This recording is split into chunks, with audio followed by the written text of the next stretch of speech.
halde Allahdan qorxmaq lazımdır. Ələxüsus da bəzi cavanlar, bəzi gənclər görürsən ki, dində elə çılğın hərəkət eləyirlər ki, müəyyən bir məsələni öyrənirlər və yaxud da müəyyən bir məsələlərə, müəyyən bir alimlərin fətvalarına sahib olurlar, öyrənirlər və yaxud da bir-iki kitab oxuyurlar. Artıq onlarda elə bir fikir formalaşır ki, elə nəydə insan xatı eləyirsə artıq dərhal kafir olur.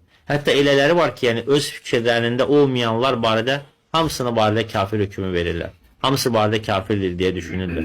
Təsəvvür eləyin, bu hədisi niyə görə həmişə alimlər bu mövzuda birinci gətirirlər və yaxud da Usamənin hədisin? Deyir ki, ey Allah arasında, bu artıq qılıncın altındaydı da. Həqiqətən də məsələ belə, yəni ki, ağılla idrak olunan məsələ deyil. Bu sadəcə vəhiyyə görə biz susuruq məsələdə. Yəni təsəvvür elə bir adam müsəlman deyil. Bu məsələn, yəni bir mənalı tərəfi hər kəsə aydındır. İkincisi, bu adam hazırlaşıb qılıncın, topun, tüfəngin götürüb gəlib İslam və müsəlmanlarla vuruşmağa. Və vuruşur da və döyüş meydanında qılıncı əlindən yerə düşür, yıxılır, yaralanır və deyir, la ilahe illallah. İslam deyir ki, onunla da kifayətlənir.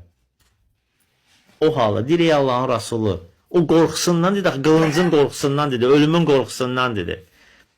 Deyir ki, Peyğəmbər sallallahu aleyhi ve sellem, o deyir, qiyamət günü başı əlində, la ilahe illallah deyə gəldikdə Usamiyyə deyir. Deyir, la ilahe illallah deyə gələndə Allaha nə deyəsən? Deyir, Peyğəmbər sallallahu aleyhi ve sellem bu sözü deyir, dəfələrlə təkrarladı. Bu da deyir, axı deyir, bu da təkrarladı, deyir ki, qorxusundan dedi, qorxusundan. Deyir, yaxşı birdən o əlində, başı əlində, müsəlman olar, başı əlində, kəlmə-i şəhadət gətirə-gətirə gələndə Allaha nə cavab verəsən? Deyir, Peyğəmbər sallallahu aleyhi ve sellem bu sözü o qədər təkrarladısa, dedim ki, kaş ki bu gündən sonra mən İslam'a gələrdim. Yəni bu günə qədər heç İslamda olmazdım. Bizdə Peyğəmbər sallallahu aleyhi ve sellem öz sevimlisinə deyir o sözü. Yəni adam illərləndir, özün İslam'a nisbət eləyir. Kitabın Quran bilir, qibləsin Kəbə bilir, Rəbbin Allah bilir, dinin İslam bilir. Ola bilsin müəyyən məsələlərdə düzgün istiqamət almayıb. Yəni hamımız dünənə qədər eləyirik. Hamımız dünənə qədər eləyirdik. Dünənə qədər biz də ocaqlara gedirdik, biz də pirlərə gedirdik, müəyyən şeyləri bilmirdik. Allah həmd olsun ki, Allah Taala gözümüzü açdı.